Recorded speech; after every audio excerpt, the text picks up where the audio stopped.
పరిశుద్ధ జనాకుల పరమాత్మరు కూడా పరిశుద్ధ జనాకుల పరమాత్మరు కూడా నిరూపమ బలబుద్ధి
మహిమా చేలోను ధనరా నిత్యముగా ధన మహిమా చేలోను ధన మహిమా చేలోను ధన మహిమా చేలోను ధనరా నిత్యముగా పరిశుద్ధ పరిశుద్ధ పరిశుద్ధ ప్రభువా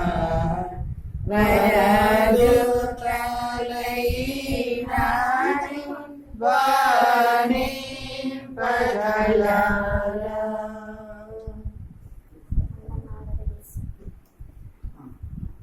ఇప్పుడు దావీదు మహారాజు రాసినటువంటి కీర్తన 127వ కీర్తన 27వ కీర్తన 3వ వచనం చదువుకుందాం. 127వ కీర్తన మొదటి నుంచి చదువుకుందాం. 127.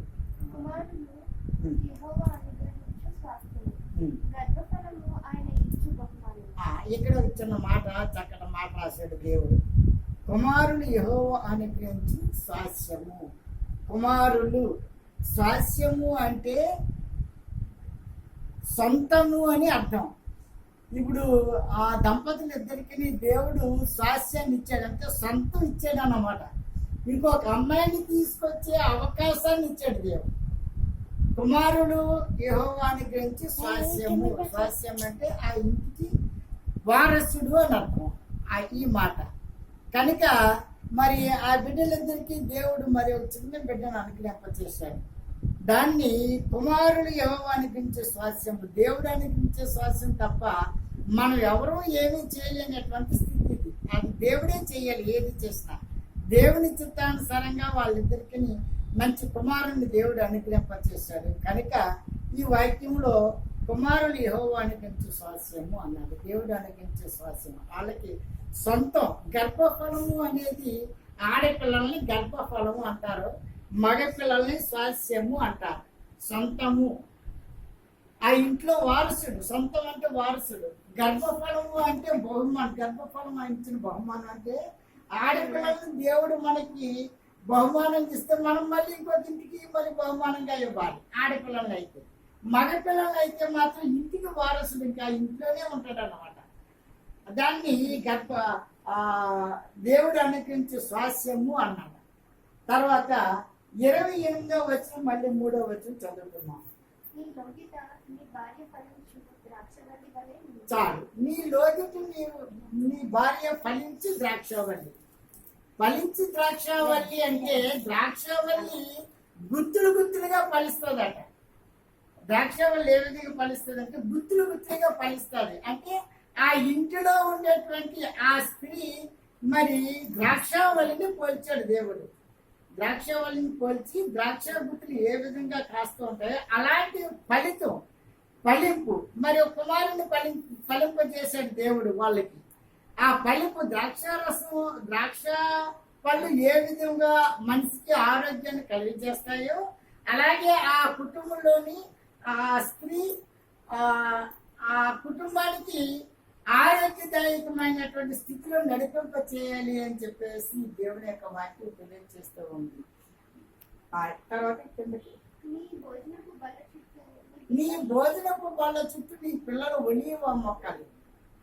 ఎలాంటి మొక్కలు? ఒలీవ మొక్కలు. ఒలీవ మొక్కలు అంటే చిన్న చిన్నవి అందమైనవి ఇంట్లో పెట్టుకునేటువంటి మొక్కలు. అవి చూసి మనం చక్కగా పోషింప చేస్తాం. అలాగే పిల్లలు కూడా బల్ల చుట్టూ అలా ఒలీవ మొక్కల వల్లే నిండుగా కనిపిస్తుంటారట. ద్రాక్ష పళ్ళు ఏ విధంగా గుత్తులు ఫలిస్తాయో ఆ ఇంటి ఆ ఇళ్ళలో కూడా ఆ విధంగా ఫలింపు చేస్తుంది అని చెప్పేసి దేవుడి యొక్క వాక్యం మనకు తెలియజేయబడుతుంది. కనుక మనం ఈ దినాన్ని ఏం తెలుసుకున్నాము అంటే దేవుడు అనుగ్రహించినటువంటి స్వాస్థ్యం గురించి తెలుసుకున్నాం. ఆ బిడ్డ ద్రాక్షావళి ఏ విధంగా ఫలిస్తుందో ఆ విధంగా ఫలించి ఆ గృహాన్ని నింపాలని చెప్పేసి దేవుని యొక్క వాక్యం మనకు తెలియజేయబడుతుంది. దేవుడి కొద్ది మాటలు దీవించగలట. ప్రార్థన చేసుకుందాం. దూతలతోనూ భక్తులతోనూ మాలాంటి దీవులతోనూ పొగడబడుతున్నటువంటి మా నీకు వందనాలు, స్థితులు, స్తోత్రాలు. దయగల ప్రభు, ఈ మధ్యాహ్న కాల సమయంలో ప్రభు నాయన మా ప్రియ సహోదరుల యొక్క విధానానికి మమ్మల్ని అందరినీ నడిపింప చేసిన విధానాన్ని బట్టి మీకు వందనాలు, స్తోత్రాలు తెలియజేస్తున్నాం. దయగల ప్రభు, మరి సుధీర్కి ఇచ్చినటువంటి తండ్రి మరి కుమారుని స్వాస్థ్యాన్ని నీవు అనుగ్రహింపచేశావు. నీకు వందనాలు, స్తోత్రాలు.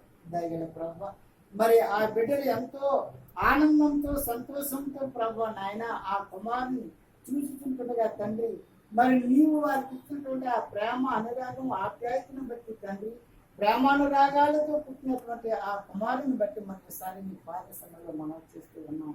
ఇది సుదినము ప్రభా. ఈ సమయంలో మమ్మల్ని అందరినీ ఇక్కడికి నడిపించినందుకు కూడా నీకు వందనాలు, స్తోత్రాలు. వారికి ఇచ్చినటువంటి ఆ కుమారుని బట్టి మేమందరంలో ప్రభు ఆనందించడానికి ఇక్కడికి నడిపించినందుకు నీకు వందనాలు, స్తోత్రాలు చెల్లించుకుంటున్నాం. నిజమైన రక్షకుడు కనుక ఈ బిడ్డలు ఏ విధంగా పోషించాలో తగినటువంటి జ్ఞానాన్ని ప్రభు మరి పెద్దవారైనటువంటి తల్లిదండ్రులకు అలాగే తండ్రి మరి పిల్లలైనటువంటి తండ్రి సుధీర్ని అలాగే శిరీషాన్ని బట్టి వారికి ఇచ్చినటువంటి చిన్న బిడ్డను బట్టి వారిని ఏ విధంగా పోషించాలో తండ్రి నీవే వారికి తగినటువంటి జ్ఞానోదయాన్ని కలిగించేయమని అడుగుతున్నాం. ఈ కార్యక్రమంలో పాల్గొన్న మమ్మల్ని అందరూ ఒకసారి పరిశీలన చేయాలి. అలాగే ఈ చిన్న బిడ్డ చుట్టూ నీ బంగారపు దేవదూతల సమూహమును కంచిగా ఎంచండి, కావడించండి. దయగల ప్రభు అన్ని విషయాల్లో మేలు కలిగజేసేటప్పుడు నీ ఆశలు మెండుగా పొందనివ్వండి. మరియు ముఖ్యంగా ప్రభు నాయన మేము నిమిత్త మాత్రము ప్రభా ఈ కార్యక్రమం నీకు అప్పగిస్తున్నాం కనుక నీ చిత్తానుసారంగా ఈ గృహం చుట్టూ బంగారపు దేవదూతల సమూహం కంచుకొంచండి, కావడించండి. దయగల ప్రభు ఎటువంటి సైతాన శోధన కానీ మానవ శోధన కానీ ప్రభు నాయన ఈ గృహాన్ని ప్రభు వెంబడించుకుని ఉండేటటువంటి సహాయం నువ్వు అనుగ్రహించండి. నిన్ను నమ్ముకుని జీవించినటువంటి బిడ్డను ఎన్నడూ విడనాడనన్నావు. విడువక ఎడబాయక ఎల్లవేళ ఈ బిడ్డలందరినీ నీ కౌకిలు పెట్టి కాపాడండి. అలాగే ఈ కార్యక్రమంలో పాల్గొన్న మమ్మల్ని అందరిలో కూడా నీ కౌకిలు పెట్టి కాపాడి సంరక్షించమని అన్ని విషయాల్లో తోడుండమని దయల తండ్రి ఇంతవరకు జరిగినట్టు ఈ కార్యక్రమంలో నువ్వు తోడున్నావు. అలాగే ఈ చిన్న బిడ్డకి అలాగే ఆ చిన్న బిడ్డ యొక్క తల్లికి తండ్రి తీసుకుని వచ్చినటువంటి ఈ సిరి కానుకను ప్రభా నాయన ఆ బిడ్డను స్వీకరించి ఎల్లవేళ ప్రభా నాయన మరి ఇటువంటి నిండుదనముతోటి సంతోష సమాధానములతో ఆ భార్యాభర్తలు అలాగే ఆ ఇచ్చినటువంటి కుమారుడు అలాగే వారికి ఇచ్చినటువంటి పెద్దవారైనటువంటి తల్లిదండ్రులు అందరూ పెద్దవారైనటువంటి మమ్మల్ని అందరినీ ఒకసారి పరిశీలించి మీ చిత్త ప్రకారం వారిని చూసి మేము సంతోషించే అవకాశం మాకందరికీ దయచేయమని మా ప్రభువును మీ ప్రియ కుమారుడైన యేసయ్య నామం పేరిట మిక్కిలి వినంతో బ్రతిమాడు కొంచెం ఆమె తల్లి ఆమేన్.